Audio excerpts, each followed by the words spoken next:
Next time గుడికి వెళ్ళినప్పుడు ఈ విషయం గుర్తుపెట్టుకొని ధర్మానికి ఆధారమైన పూజారికి హారతి పళ్ళెంలో దక్షిణ ఇవ్వండి. హుండీలో వేసి గవర్నమెంట్కి ట్యాక్స్ కట్టకండి.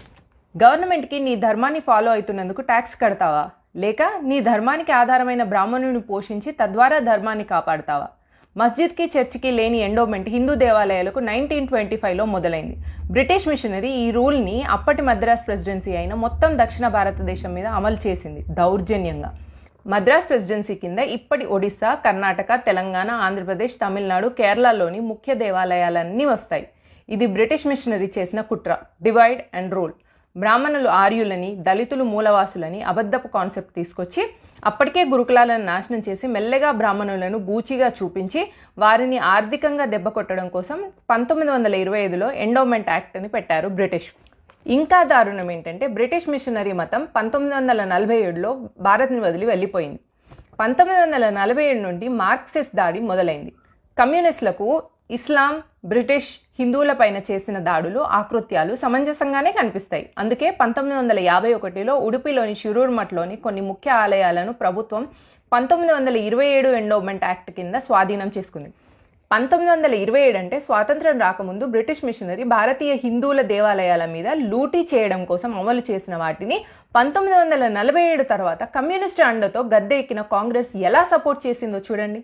అంటే హిందువులకు వాళ్ళ ఆలయాల ఆదాయాన్ని, వారి ధర్మాన్ని వారు స్వతంత్రంగా చూసుకునే ఫండమెంటల్ రైట్ నుండి దూరం చేసింది ఈ కమ్యూనిస్ట్ కాంగ్రెస్ పార్టీ.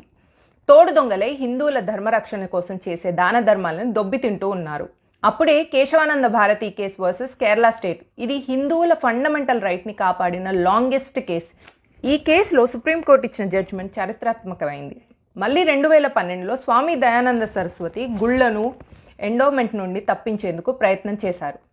ధర్మాన్ని, దేశాన్ని కాపాడే బాధ్యత స్వామీజీలదైనా మనది కాదా? మన ఫండమెంటల్ రైట్స్ని, మన గుళ్ళని హిందువుగా ఉండటానికి స్వాతంత్ర్యాన్ని కూడా స్వామీజీలే పోరాడి తీసుకొస్తారా? మరి మనం తిన్నామా, పడుకున్నామా, తెల్లారిందా లేదా అని చూసుకుందాం.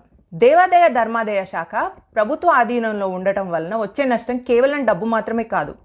ప్రభుత్వం కన్ను దేవాదాయ ధర్మాదాయ భూముల మీద కూడా పడుతుంది. సింహాచలం ట్రస్ట్కి చైర్మన్గా రాచకుటుంబీకురాలని పెట్టిన వెంటనే దేవస్వామి భూములన్నీ గల్లంతయ్యాయి. భక్తులు సమర్పించిన నగలు, కిరీటాలు వివిధ దేవస్థానాల్లో చోరీ అవుతుంటాయి. ఇవన్నీ న్యూస్లో చూపించి హిందువుల పరువు తీస్తుంటారు.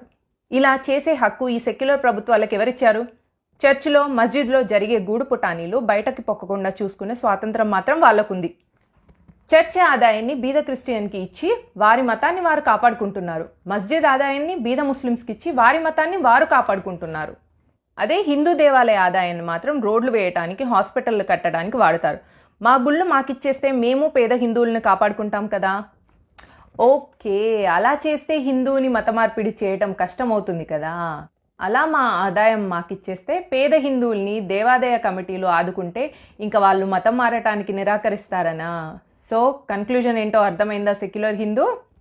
అయితే 2014లో హిందువులు సంఘటితం అవ్వటం వలన దేశ రాజకీయాల్లో భారీ మార్పు వచ్చింది. హిందూ దేవాలయాల నుండి ప్రభుత్వం పెత్తనం తప్పించేందుకు 2014లో ఎన్నికైన బీజేపీ ఏం కృషి చేస్తుందో చూడాలి. అయోధ్య రామ మందిరం ఒకటే కాదు, హిందువులకు ఫ్రీడమ్ ఆఫ్ రిలీజన్ ఇవ్వాల్సిన బాధ్యత కూడా మీదే. భారత్ ఒకవేళ సెక్యులర్ దేశం అయితే చర్చికి ఇచ్చిన ఫ్రీడమ్, మస్జిద్కి ఇచ్చిన ఫ్రీడమ్ హిందూ దేవాలయాలకి ఇవ్వాలి. భారత్ ఒకవేళ సెక్యులర్ దేశమే అయితే ముస్లిమ్స్కి, క్రిస్టియన్స్కి ఉన్న స్వాతంత్రం హిందువులకు కూడా ఉండాలి. మా గుళ్ళు మాకే ఇచ్చేయండి, మేం వాటిని చూసుకోగలం.